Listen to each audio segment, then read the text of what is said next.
Hello Lenape and Lenape families, I'm Roslyn Tianco. And I'm Kirsten Johnson. Welcome to our second virtual episode of Lenape Live. Virtual learning has become our norm, and so is putting on virtual shows for you all. In this remote episode, we will see ways teachers are tackling remote learning, ways to fix our terrible sleep schedules, and so much more. Stick around because you don't want to miss anything. This is Lenape Live from home.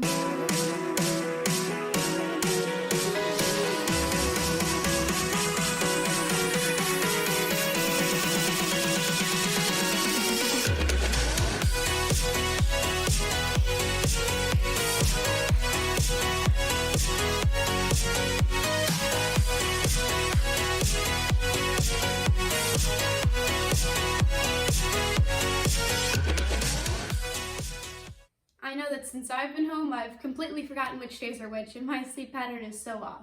What you're about to see is ways to improve your sleeping from our nurse, Miss MG, and hear from students about their current sleeping habits.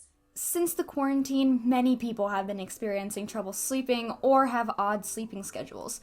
This includes many of the staff and students at Lenape. This could be due to the stress and anxiety of the whole COVID-19 situation. We have some clips from your fellow students describing what they have been facing sleep-wise. I've always kind of had a later sleep schedule. No activities, no sports, no really chance to get tired. So usually during the school day before we had the whole coronavirus thing, it would be sports, school, get home like 5:30. You're exhausted anyways, fall asleep pretty easily. But now it's do your work till maybe 1 or 2 in the afternoon, and then it's nothing. So you stare at the wall, go on your phone, and you never really get tired. My sleep schedule has caused a few problems. It's making me less motivated to do my work. So I think if I break the habit of staying up so late, I could probably get more work done. Right now, it's going to bed like 2 or 2:30, just staring at the wall until then, maybe going on your phone, going on TikTok, whatever it is. My quarantine sleep schedule isn't exactly the healthiest because I'll get up for school in the morning after not getting enough sleep, and I'll just take naps through the day, which slows down my productivity. And so I'm trying to break that habit and go to bed earlier so I'm not exhausted during the day. I've always had a bad sleep schedule. I just genuinely have trouble falling asleep, and also with schoolwork, I would usually wait until nighttime to start it, and sometimes I would have work, so that would get in the way with it too. We also asked a professional's opinion on the matter, Dr. MG, one of our school nurses. We asked her various questions about the current situation at hand with quarantine and people having sleeping problems as a result. We asked her why she thinks sleeping is a huge issue nowadays and some tips and suggestions she has for falling asleep when anxious. We also asked her if she had any recommendations for what people should do in quarantine, and we asked why it's so important to have a regular sleep schedule. Hi Lenape, Mrs. MD here. We're going through some tough times, and many of us are having a hard time sleeping. Sleep is important. When we sleep, we reset our stress hormones, which helps us to think clearly. We rest our bodies so we're energized for the next day. And you even grow in your sleep. Keep a regular schedule. This is important to set your body clock or your awake sleep cycle. You will sleep better when you go to bed at the same time every night and when you wake up at the same time every morning. Some of us are anxious or just have a hard time falling asleep or staying asleep. To get your body and brain ready for sleep, here's a few tips. Stop using all electronic devices a couple of hours before bedtime. Try reading a book before bed. Keep your room as dark as possible and keep the temperature cool. When you get into bed, lie on your back and align your spine. Let your feet, legs, torso, arms, face just relax. Think to yourself that you're melting into your bed and holding no tension. Exercise for an hour a day. Go outside, run, or take a walk. Check out the Calm app and start your meditation practice. You will find meditating daily helps you to focus, be more creative, feel less anxious, feel more level-headed, and even sleep better. This info is on the nurse website. Go to the Lenape website, click on Department, click on Nurses, click on Health Promotion. Please know that the nurses are here for you. If you're confused about what you're hearing or reading about COVID-19, please send us an email and we will help clarify what is troubling you. Our emails are on our website. Stay safe, and I look forward to being with you all at Lenape. Being in quarantine, our lives are definitely different. However, you should all know that there are so many ways we can handle our anxiety during these times. Know that there are adults there for you, to help you in situations where you might not know what to do. Let's make the best of these unusual times and make the most out of it. Stay happy and healthy, Lenape.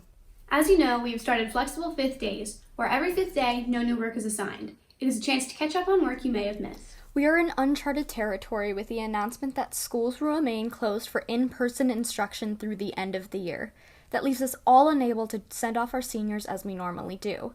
We all wish the class of 2020 farewell, and we look forward to seeing some creative things to help celebrate you. Student Council is holding Red Pride Fridays. Make sure you snap a picture and tag them on Instagram or Twitter for a chance to be featured. To everyone who plays spring sports, we all feel with you. We wish we could all pack the stands to cheer you on. Just know we are thinking of you, and we know you would have brought us many wins. We wish a belated Happy Teacher Appreciation Week to all of our amazing teachers. Tackling remote teaching isn't easy, especially managing their families and personal lives as well. Last episode, we asked teachers how it is teaching remotely, but now they will be doing it for the rest of the year. Let's see how some teachers are handling the challenge. The switch to remote learning has drastically changed the way classrooms have had to function, and teachers have had to quickly adapt in order to fit their lesson plans into the new reality. We asked a few teachers to speak with us about how they have had to modify their teaching to fit remote learning and what remote learning has taught them. Ms. Guerrera notes that she has had to adjust both the topics she teaches and the methods in which she teaches them. I've really had to pick and choose the topics that we cover at home because we can't cover things as extensively as we would have in the classroom. The second thing I would say is that we can't do a lot of the group activities and things I had planned to do in the classroom for the second semester. The difficulties of remote learning have been felt by all, as many teachers recognize the benefits of being in the same room with their students, and how, even with modern technology, the method of teaching is irreplaceable. I think it's really difficult to know where students are and how much they're understanding when you're not reading faces, you're not seeing the body language, and you're definitely not feeling the energy that normally comes with being in the building.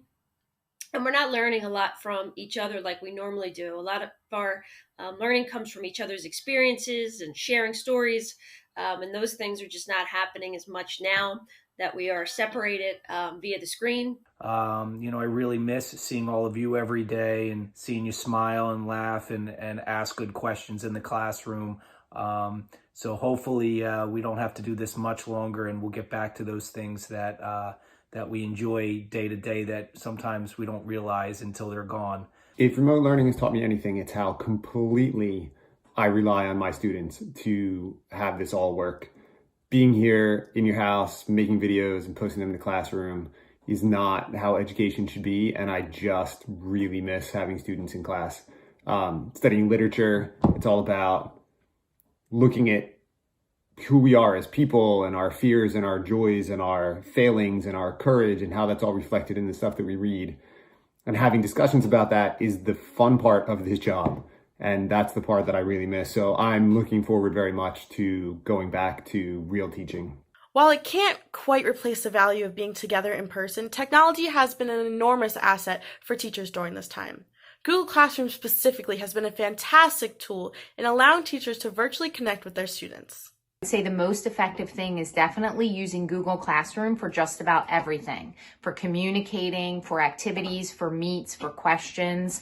It's been the best tool to keep us in touch and to keep things running smoothly for cultures. Beyond Google Classroom, remote learning has also forced teachers to learn new methods of technology, such as Zoom and Google Meets, and integrate them into their classrooms in ways that hadn't been necessary before. So some ways that I've had to adjust in order to do remote learning is I'd have to learn a lot of new technologies to use, which has been kind of fun because I always love learning new things, but it's also taken up a lot of time and kind of pushed me out of my comfort zone. But I know everybody's out of their comfort zone now, so I guess that's just what's happening. I've learned some new things with technology like Google Classroom and Google Meet and Zoom. So those are things I can certainly bring back to school. So that's been nice. As Ms. Guerrero noted, this new technology may even offer interesting opportunities for teachers upon returning to the classroom. I will say that some of the things that we're probably going to keep moving forward in the classroom would be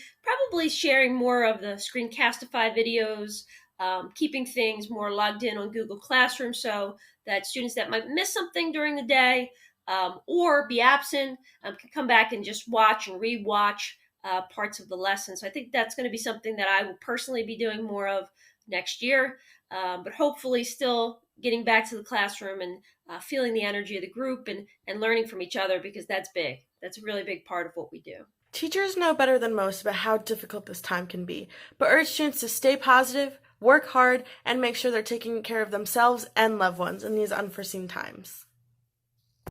My best advice for students during this time would be to have some kind of a schedule. I was really happy to hear that a lot of my students are being really awesome with like getting up every day and eating breakfast and then checking in with each of their classes to see what's due and trying to like make themselves a schedule, and I was very impressed with how they were doing that.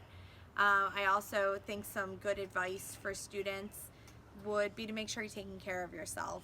Try to eat healthy, try to get outside if you can and social distance, but get some exercise, and just make sure that you're doing some things to try to give yourself some healthy outlets, but then also still get done what you need to do. Keep in touch with your teachers if you're having any trouble, and let us know what we can do to help you, because I know that myself, if I know something's going on and I can help a student, I always want to know, but we don't know unless you tell us. And as far as advice for students, I would say number 1, take care of yourselves. Number 2, take care of everybody else. Do your work, and if you are fortunate enough to be healthy and have everyone in your house happy and healthy, then take some time to do the things that you really care about that normal life sort of crowds out. One of the good advantages to this, if people are healthy in your family, is that you maybe have a little more time to slow down and connect with people and pick up the guitar again, or go for a run again, or read a book again, or do those things that normal life so often just kind of crowds out. So I hope everybody is safe and healthy, and I hope to see you soon.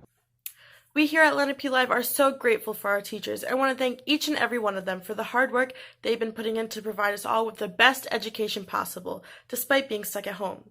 Thank you specifically to Ms. Guerrera, Ms. Carpenter, Mr. Guerrera, Mr. Knoll, and Ms. Page for giving your time to talk to us about remote learning. And we hope to see all of our teachers back at school soon. Lenape Pride! Thank you all for watching the second virtual episode of Lenape Live. We will keep giving you remote episodes of Lenape Live. Follow us on social media to get more updates for future episodes. Stay safe, healthy, and inside. We love you, Lenape. Lenape Pride.